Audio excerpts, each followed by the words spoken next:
What's up, guys? I'm Nicole Rios, and I've got opinions. Today, I am coming to you with an episode about a recent personal experience. Right now, there is a clip of JD Vance going viral talking about living next door to people that you don't understand or can't communicate with, that don't speak your language, and how it's caused problems in communities, and that it's reasonable for Americans not to want to feel that way. So I thought that was interesting. And I just wanted to give a recent personal experience on this because I think it really applies. And I think that it gives a balanced perspective of what we're talking about. So, first, I just want to bring in this clip from JD. We're going to watch the end piece together, and then I'm going to tell you my story. So let's share my screen, and we are going to.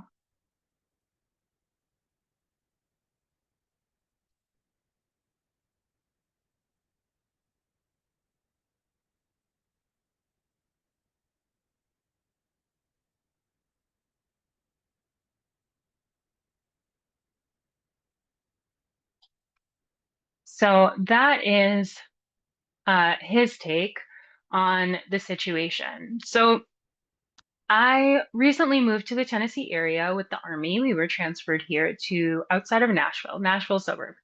We came from Florida, Tampa, Florida. So big, big city, but more of a city than Nashville. And we were used to our minorities that were, Central and Southern American, Puerto Rican, Dominican, lots of Spanish, Hispanic immigrants. We had a huge Spanish population. Honestly, more people there spoke Spanish than English. Um, and that it was what I expected living in Tampa, Florida. When we came to Nashville, I don't really know what I expected to be the demographic. I mean, well, I'll be honest. What I expected the demographic to be was like, "Dun, dun, dun, dun, dun, dun." I mean, honestly, I didn't know what I was getting into. And no judgment, no, I'm not a hater, but just saying. And so when we got here and we got involved, especially in my son's school system, what I realized was that this area has a lot of diversity in it. And actually, we're almost the minority group.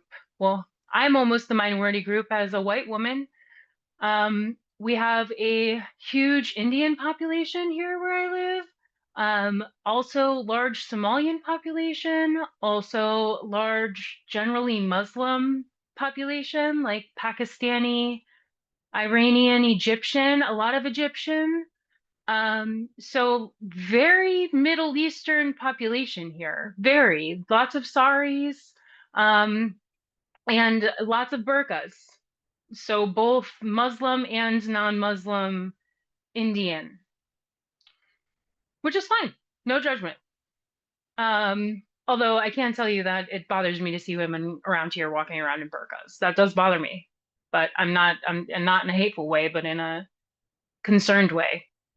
Um, so anyway, my son's in Boy Scouts, loves Boy Scouts. I'm a huge proponent for Boy Scouts. If you have a child now, it's not just Boy Scouts, it's all Scouts, which I have feelings about. But basically, girls and boys can go scouting together, which is nice if you have more than one child. The rules, I know people have like a nasty taste in their mouth from some of the scandals with scouts. But their rules have changed a lot. The families are, you as a parent are very, very involved. And I honestly just think it's so important to teach these life skills, to teach character, and to be involved with your community. So I really support you if you have an active kid that likes to be outside and likes to do stuff with their hands and needs to like learn how to serve others. It's a great way to just instill some of that stuff. So we're in Boy Scouts. We come here for Boy Scouts. This is Boy Scouts is kind of like the first uh, moment that I realized what my community looks like. All of in Mateo's cohort at school, it's probably 70% Indian or other minorities. And so out of the kids in his Boy Scout troop, he is probably one of four Caucasian boys. children. Um, we went to do a activity together. We went out to play kickball, and all of these kids, so it's not just that they're Indian, it's just that they're immigrants. They're not American born. And so they don't know our culture super well. And we played kickball, and these boys, a lot of like the majority of these kids didn't know how to play a base sport or like a diamond sport. So a lot of it was spent teaching them how the idea of running around the bases, which direction you run, what the point of getting the ball is, trying to get someone out, what makes you safe or not, when to not run, when to run. When you don't actually teach, like it struck me that American culture, this stuff is like ingrained in us. And to see like 8 and 9 year olds not understand it yet or not know it yet, it was really interesting for me.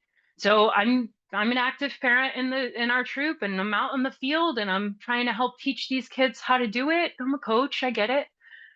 But it was a moment of realization for me that wow, okay, like what I'd considered Americana, right? Like everybody knows baseball, everybody knows the idea behind kickball.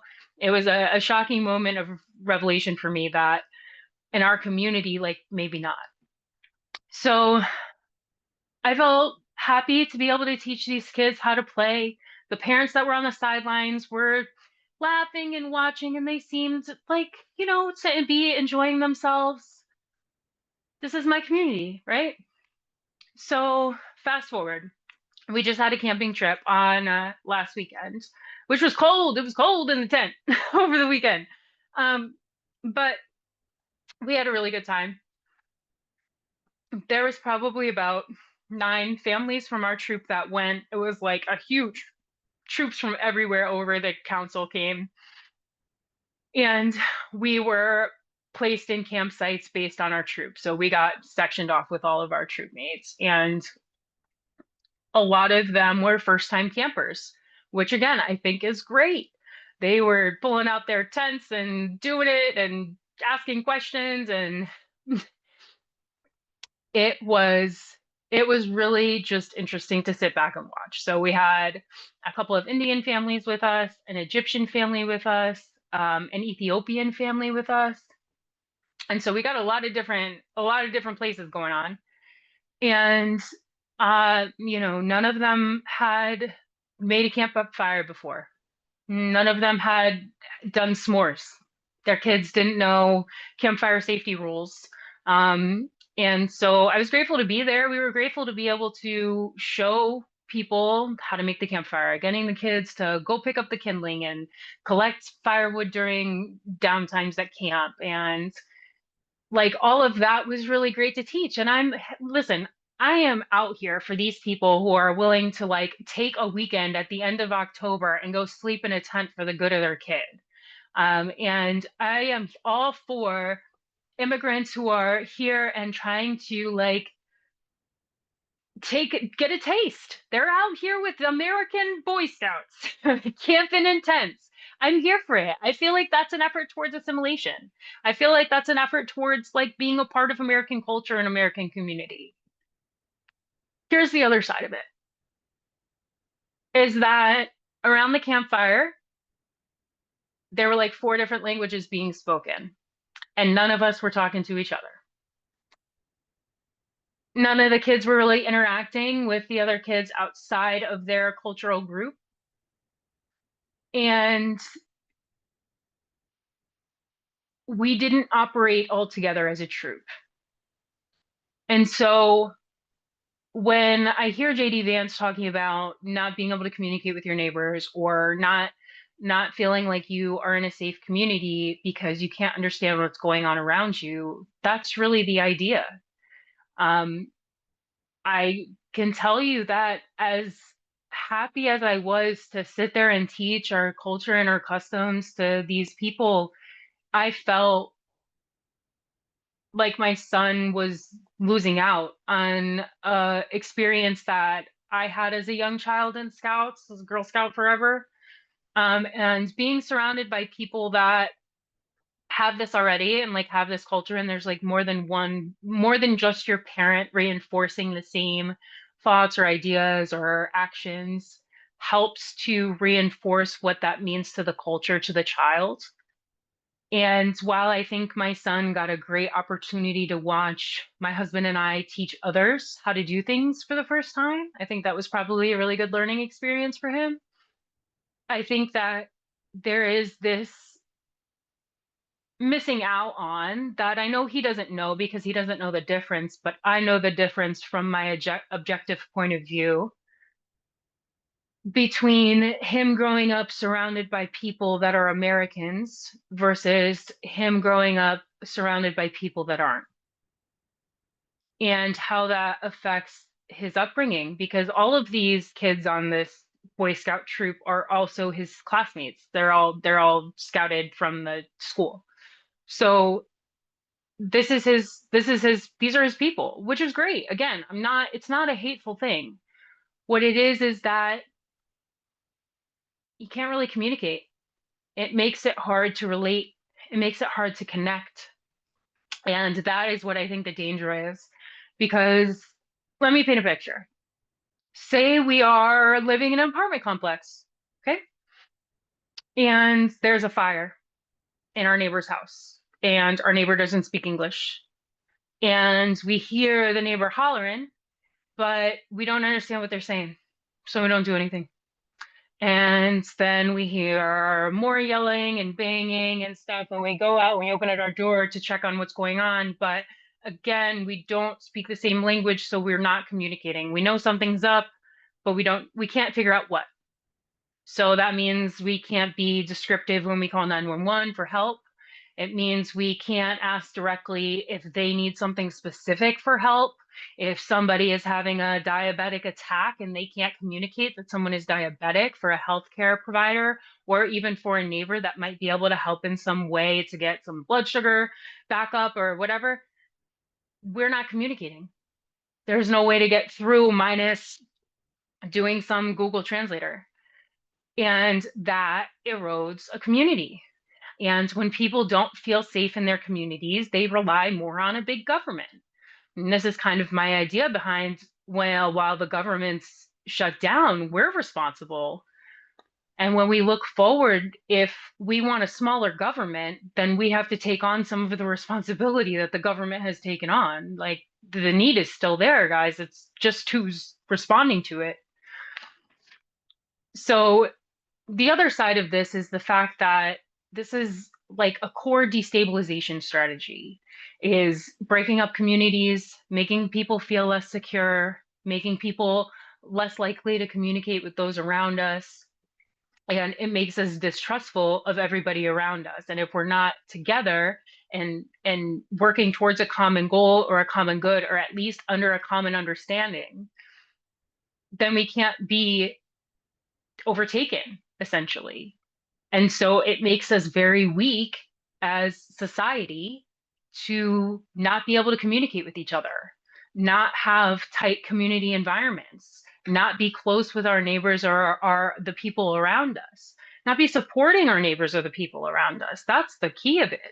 If you think about how America started, we started with small colonies, we started with small villages. When you think about how we build out, it's like a person to a couple to a family to a community to a town to a city to the world, right? So we are all these small pieces.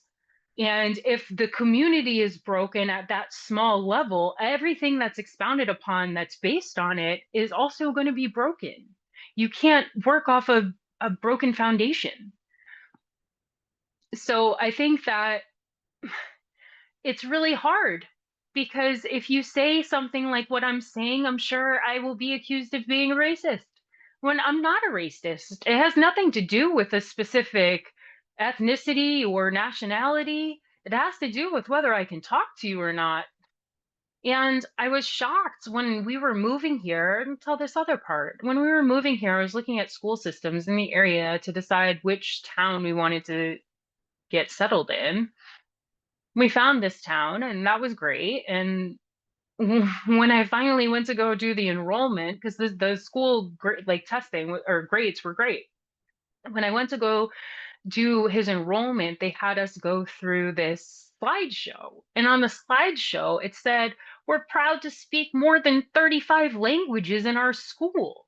And my mind was like 35 languages? How is anybody understanding anybody? How is any work getting done? How are you teaching any kid that if they don't like it was just a shock to me. I even wrote my mom, like, what in the world? Then secondarily to that, this is another side point. Secondarily to that, it was their top three priorities, and or I guess it was the top five priorities. And the first one was like diversity and inclusion of all kids.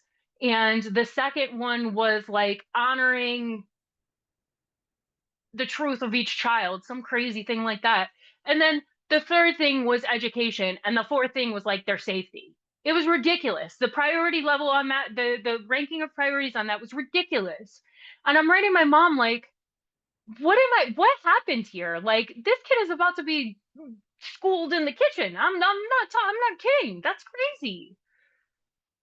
And she said, "Oh, Nicole, the government was giving a lot of grants. Maybe they just had to say that stuff so they could get funding and da da da da da." And I'm like, "All right, fine. That's a fair enough point. But if he's going to a school where they're speaking 35 different languages, like how is he connecting with any other kids? How is he understanding what they're saying if all these other groups, ethnic groups, are only speaking their specific languages at school and it's not English, then they're automatically not assimilating. That's the whole thing, you know?" So I just wonder how it works out long term. I mean, the thing about it really is that these kids don't know any different, right? So it's not like they're comparing it to things like I am.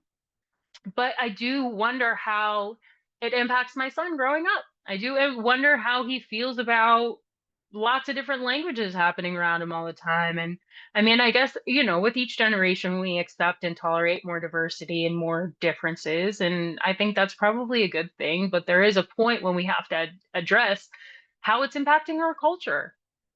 When 70% of my son's cohort is not American by birth, that's crazy enough. Okay.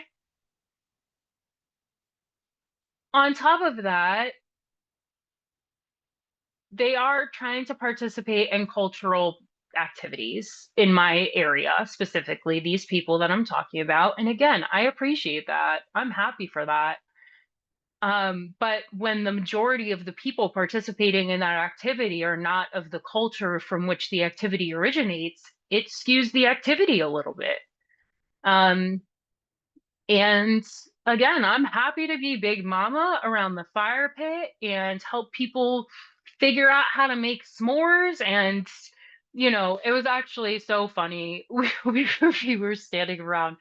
We were standing around the fire pit, and of course, these kids like, "Oh, we get to do marshmallows? What? Chocolate? Woo! Okay, like I guess that's the one place we could all come back together about." And so I'm trying to teach them, but again, you have to like dumb yourself all the way down to like having no actual concept what a s'more is or what the purpose, like how we do what we do and why. And so I'm trying to teach the kids about roasting the marshmallow and how if you put the marshmallow too close to the flame, it just ignites. They don't even understand this.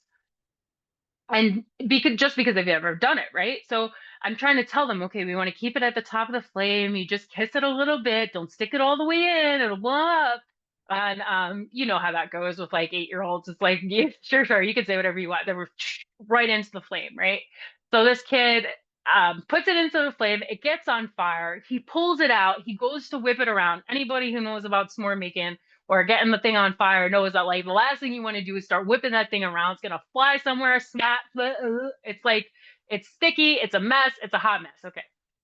So I see him pull it out, going to whip it, and I'm like, no. So I stop him, and then I blow it out for him, and then he sees how crispy it is, and it's like black bubbled. You know how it goes. So he starts crying. He's really upset. And I'm trying to like just calm down. Like, it's all right. Don't worry about it. We'll get another one. We'll do it over. Like, no sweat, buddy. Like, that's why I say keep it out of the fire, you know? And so he walks away to get the other marshmallow to try again. The mom has his stick. She's looking down at this sorry looking marshmallow. And she looks over at me and she's like, is this edible? And it's just made me laugh, right? Because like it doesn't look edible. So I like peeled the top half off of for her, like to just pull, you pull the charred part off and then the inside is still kind of like intact and like gooey still. So I like peeled the top off for her and I showed her the inside and she was like, okay. And I was like, yeah, I was like, you got to keep them out of the flames, right? So it's just I feel grateful to be the one that gets to teach people these things. I mean, we're all out here as parents doing the dirty work so that our kids can have these experiences. And I really respect that because it got down into high 30s overnight and we were all out there intense. And there is a lot of sacrifice as a parent to show up to something like that and give your child the opportunity to have a new experience and be involved in something in a new country that represents the country. And so I feel torn, honestly, because I see it as something that really did affect our experience of our culture and what Boy Scouts was, the just basically even the difference between Boy Scouts in Florida to here. And I'm going to be honest with you, I really expected Boy Scouts in Tennessee to be a lot more country boy than Florida was. Um, Especially in the Tampa Bay area. So when I hear JD Vance say those things, and then I see people respond to him like he's a racist for feeling that way, I think back on this experience that I had on the camping trip and standing at the fire pit and hearing everybody talking amongst themselves in their own language. And I had an overwhelming sense of disappointment and thought back on my youth of sitting around the campfire and telling stories and laughing and singing together. And it wasn't that. And that's, that's unfortunate, I think. So I guess the idea then is if we look forward, how do we preserve our culture underneath such diverse circumstances? Can we, as all Americans, come together with a definition of American culture? What is that? I think that American culture is hardworking and resilient and defies odds and is baseball and American football. And I don't know, guys. How do we lose it? It's interesting. I think that we probably end up needing to have a redefinition of our values as Americans. I think that's why our political parties are having such identity crisis is because we've gone so long without being really sure. And we've focused so much on what makes us different in politics that we've stopped focusing on what makes us the same and what we can unite on. And I think that if we go back to redefining what we feel American values are or what makes American America, I think that we can redefine and find some common ground because we've got to move back together, y'all. We can't just stay where we're at or now. This doesn't end pretty for us. And we also can't be hateful towards our neighbors. And we can deport illegals and do what we need to do with immigration. But the reality of the situation is that we're still going to end up with a lot of legal immigrants here. And not every person that wasn't born in America is here illegally. And it's our responsibility to maintain American culture. And it's their responsibility to assimilate. And we can only be responsible for our part of the puzzle. And so pointing the finger at others is pointless, but we have to figure out a solution. to how we maintain what's important to us and how we define America and Americans. Because I saw a headline that was calling MAGA extremists. And I think that's the craziest thing I've ever heard. MAGA is not extremist. To want America to be great again is not an extreme perception. There's plenty of people in this country that feel that way. And we're not extreme. I'm so over that. And I'm so over the narrative of trying to turn the other person into the bad guy. I mean, the minute we demonize each other is the minute we're doing war tactics, and we're not at war. I look at our political situation so much like marriage, right? It's these opposites kind of coming together, trying to find common ground, trying to live with each other in harmony in order to like help the common good, right? And there are times that one side or one person has to sacrifice more for the benefit of the other side or person. And over time, we find compromise and we ebb and flow and we take care of each other.